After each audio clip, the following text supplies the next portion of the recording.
আগে বিপিএল কে বলা হতো বিনোদন প্রিমিয়ার লিগ, এখন বিপিএল মানে বৃদ্ধাশ্রম প্রিমিয়ার লিগ। ৪৫ ছুঁই ছুঁই শোয়েব মালিক কিংবা এক যুগ আগে আন্তর্জাতিক ক্রিকেট শেষ করা পীযূষ চাওলা বিপিএল তাদেরকে স্বাগত জানাচ্ছে।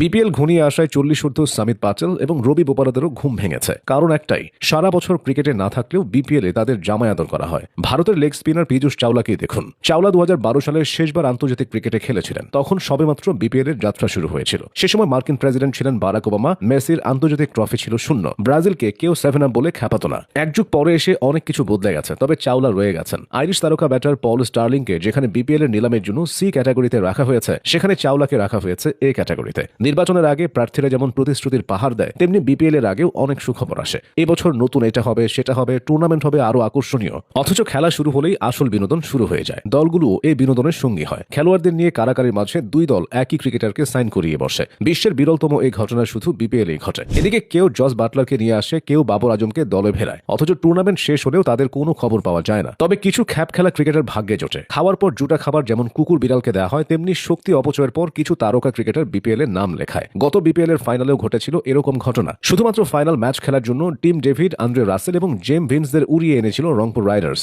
আগের দিন দুবাইতে আইএল টি20 খেলা এই ক্রিকেটাররা এক ম্যাচের সুবিধা লুফে নিতে ভুল করেননি। বিপিএল এ এমন ঘটনা একবার দুইবার নয়, অহরহ ঘটে চলেছে। বিপিএল এ ক্রিকেটারদের সাথে দলগুলোর চুক্তি হয় এক মৌসুমের জন্য, তবে রবি বোপারা ও সামিত প্যাটেলদের হয়েছে আজীবনের জন্য। বিপিএল এ কেউ দল পান বা না পান, রবি বোপারা প্রতি বছর পাবেনি। ৪০ বছর বয়সী বোপারা এক দশক আগে আন্তর্জাতিক ক্রিকেটের বাট চুকিয়ে এসেছেন। এরপর বিশ্বের বিভিন্ন প্রান্তে ক্রিকেটের জন্য ধর্ণা দিয়েছেন, তবে বিপিএল এর মতো কেউ তাকে এতটা আপ্যায়ন করেনি। সামিত প্যাটেলের ক্ষেত্রেও তাই। ১০ বছর আগে শেষবার ইংল্যান্ডের জার্সি গায়ে জড়িয়ে মাঠে নামা এই স্বাস্থ্যবান ক্রিকেটার কোনো না কোনোভাবে দল পেয়ে যান। বাংলাদেশের অনেক তরুণ এখন সমবয়সী বা কম বয়সী মেয়ের থেকে সিনিয়রদের বেশি পছন্দ করে। বিপিএল এর দলগুলো ঠিক তাই, তাদের কাছে তরুণ ক্রিকেটারদের থেকে বয়স্কদের গুরুত্ব বেশি। অবস্থা এমন যে বয়স খুঁড়িয়ে খুঁড়িয়ে বল করতে পারলে বা কোনো রকমে ব্যাট করতে পারলেও বয়স্কদের দল নিশ্চিত। নেতিবাচকভাবে না নিয়ে বিষয়টিকে ইতিবাচকভাবেও দেখা যায়। সরকারি চাকরির বয়স শেষ হলে চাকরিজীবীরা পেনশন পান, ক্রিকেটারদের কোনো পেনশন দেওয়া হয় না। বিপিএল কর্তৃপক্ষ প্রতি বছর টুর্নামেন্টের আদলে বয়স্কদের পেনশনের ব্যবস্থা করে দিচ্ছে। এই সুবিধাটা সবচেয়ে ভালোভাবে কাজে লাগাতে পারছে পাকিস্তানের ক্রিকেটাররা। শোয়েব মালিক তাদের মধ্যে অন্যতম। ৪৩ বছর পার হলেও মালিককে এখনো বিপিএল নিলামের এ ক্যাটাগরিতে রাখা হয়। বয়স্ক হলেও এই ক্রিকেটারদের নিয়ে তাও মানুষের জানাশোনা আছে। প্রতি বছর বিপিএল আসলে এমন কিছু ক্রিকেটার হাজির হয় যাদের নাম গন্ধও শোনেনি কেউ। ওইসব ক্রিকেটাররা নিজ দেশের ফ্র্যাঞ্চাইজি ক্রিকেটেও ঠিকমতো জায়গা পায় না। তবে শত আশা নিয়ে আসলেও অনেককে ফিরতে হয় খালি হাতে। কিছু দল ক্রিকেটারদের পেমেন্ট নিয়ে তালবাহানা করে, এমনকি কোনো টাকা না নিয়েও ক্রিকেটারদের নিজ দেশে ফিরে যায়। তাতে কি, খেলার তো অন্তত একটা সুযোগ হয়। প্রতি বছর অবসর নেওয়া ক্রিকেটার ও ফর্মহীন ক্রিকেটারদের আলাদা একটা মেলা হয়। এই মেলার নামই বিপিএল।